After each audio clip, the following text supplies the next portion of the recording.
I have someone who needs me. Haven't I provided for you enough? I need you to write me a divorce agreement with these terms. My husband said this to me and handed me a divorce agreement.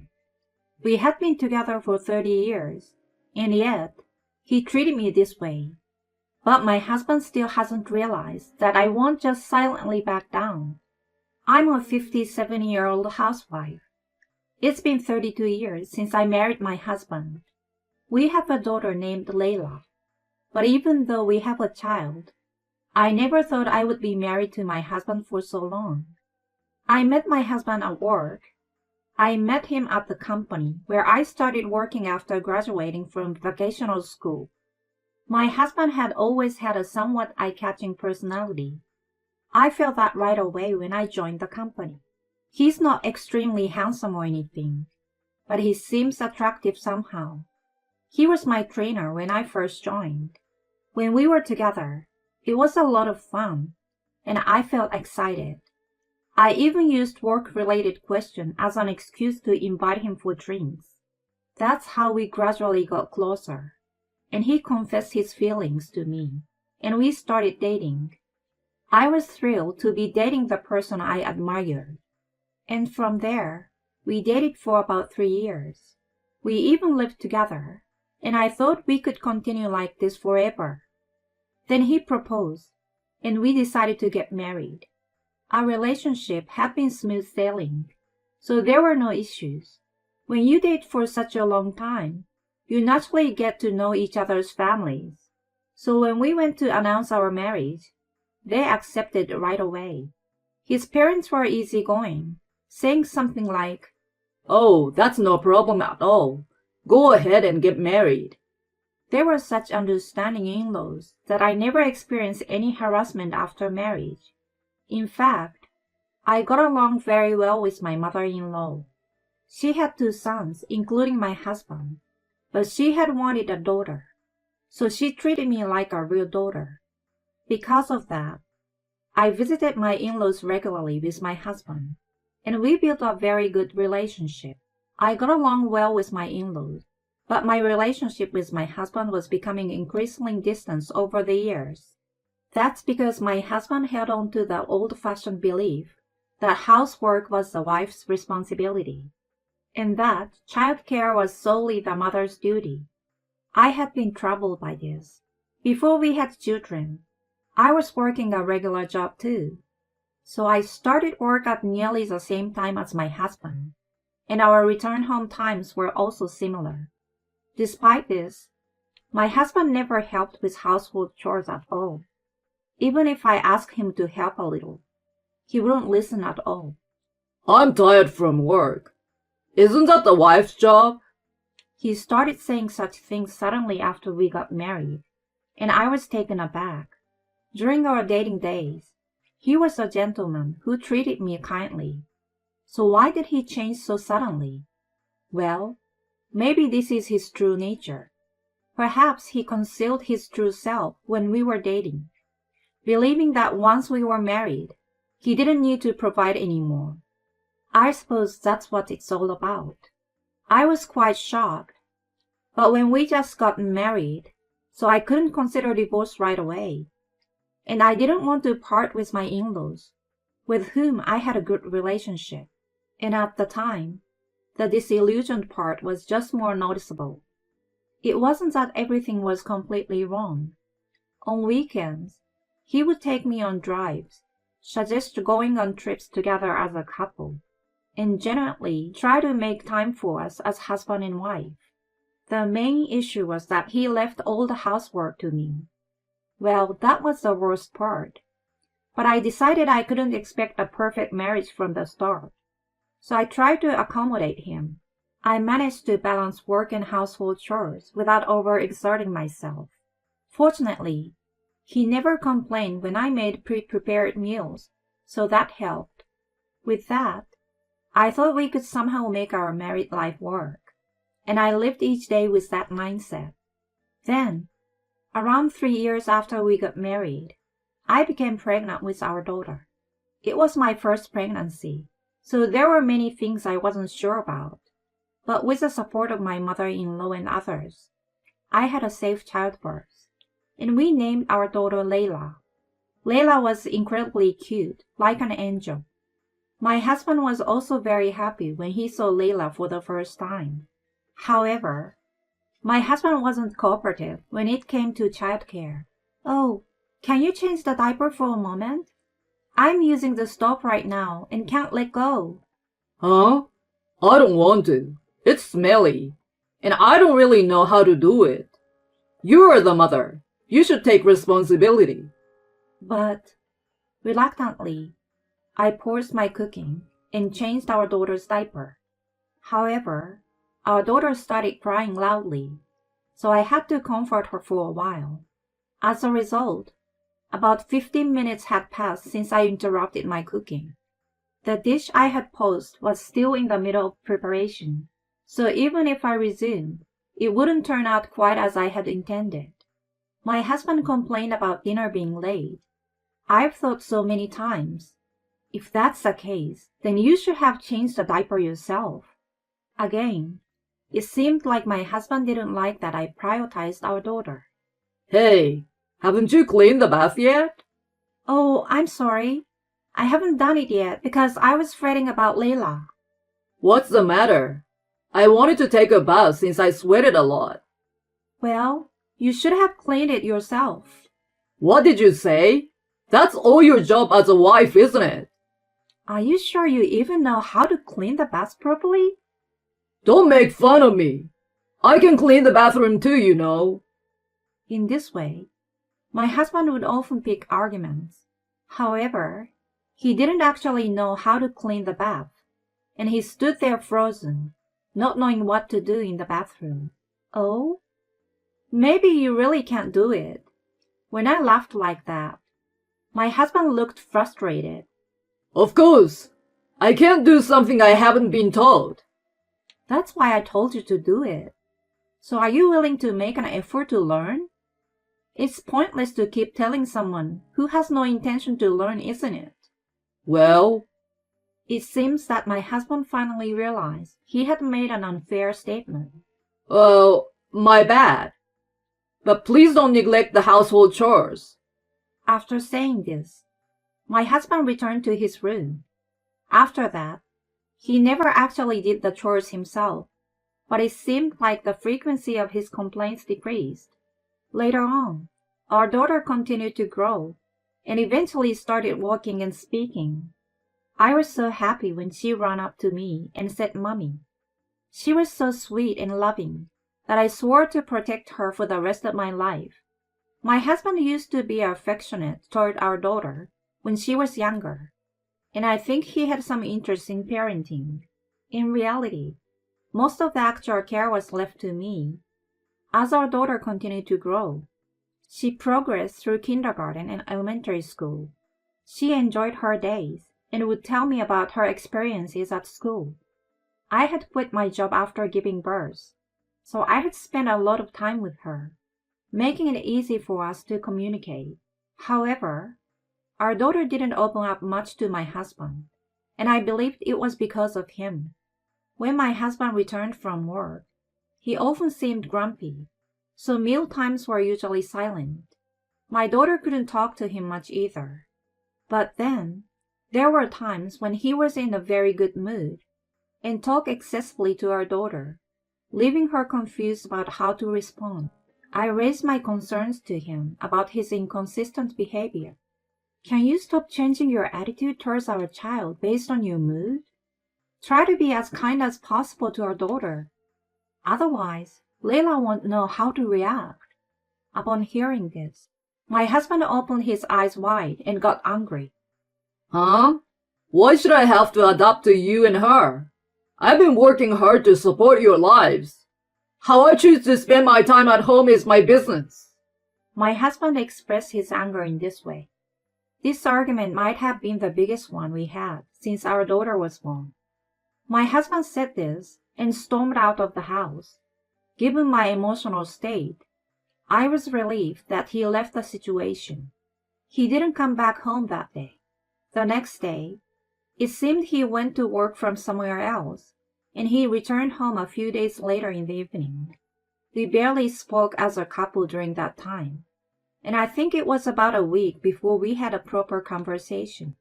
We didn't exactly reconcile, but I felt that I had been overly tense in front of our daughter. So I initiated the conversation, and he gradually started responding, and we began to talk normally again. After that, I didn't expect much from my husband. I focused on raising our daughter to be a good child. I took charge of keeping track of her school affairs, arranging for cram schools and private tutors when she wanted them.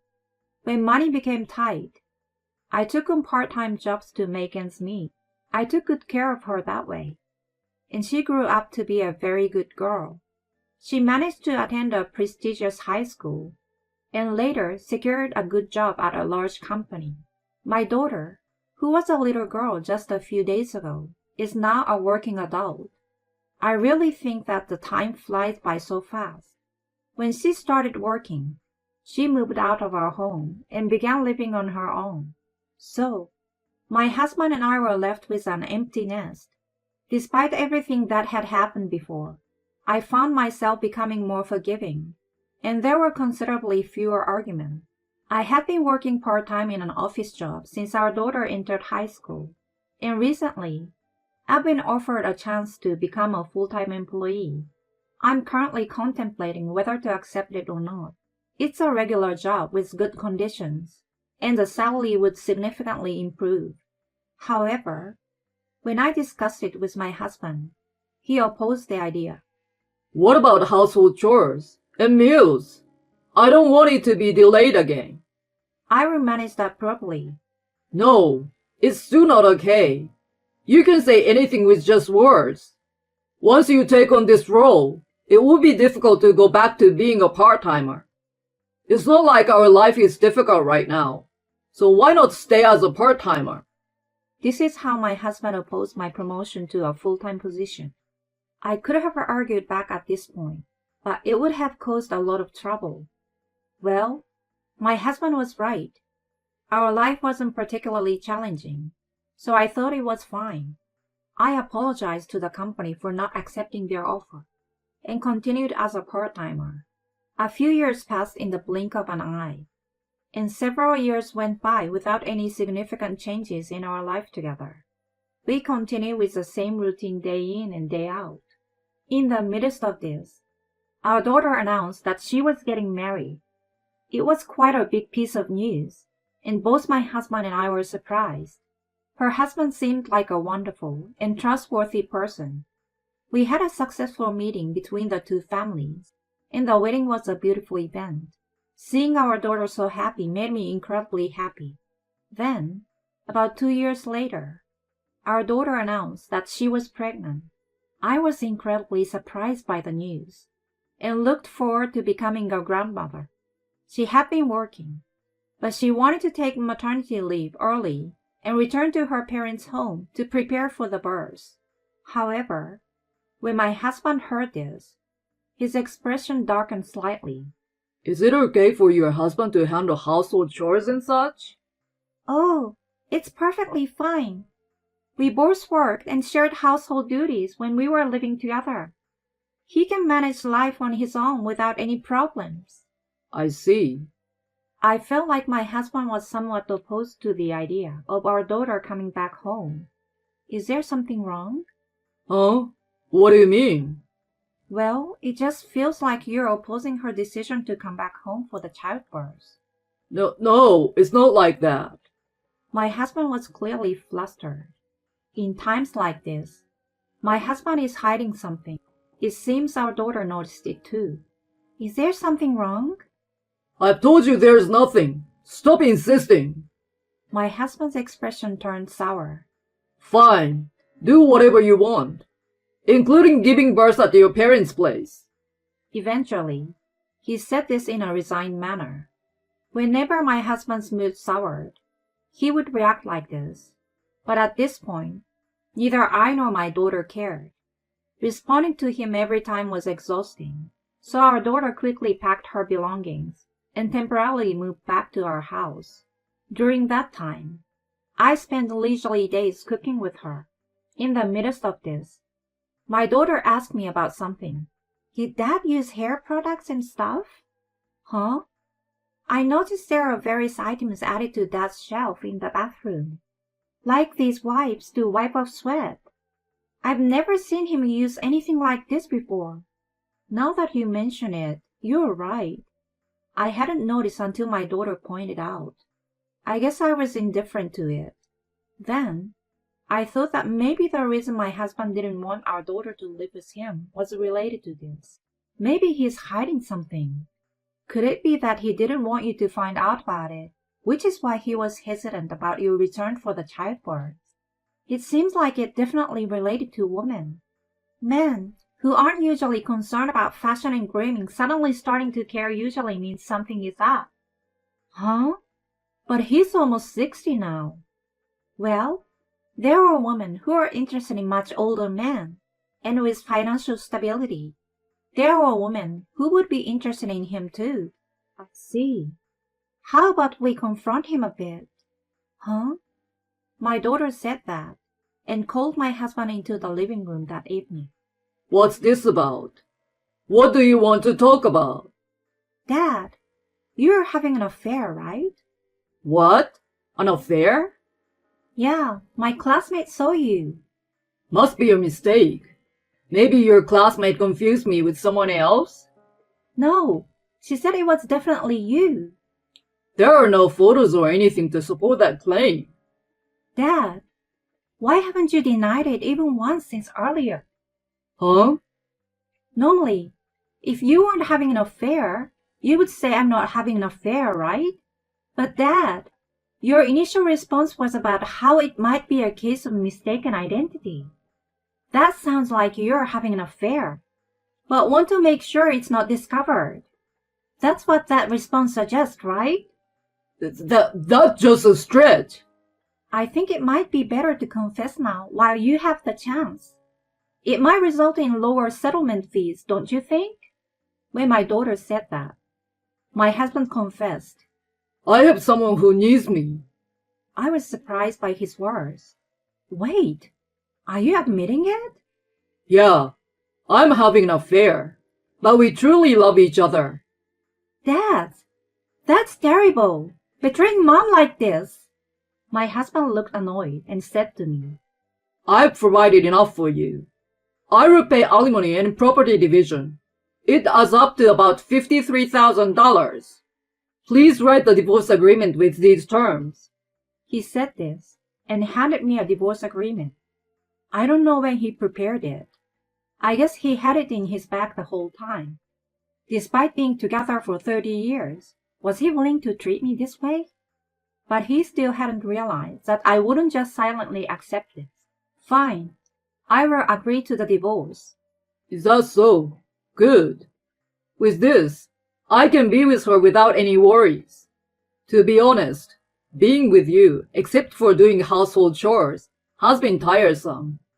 I'm going to have fun with a younger woman in this house, so get out of here soon. My husband had a triumphant look on his face as he laughed. It seemed like he had completely forgotten about the incident. But that was better.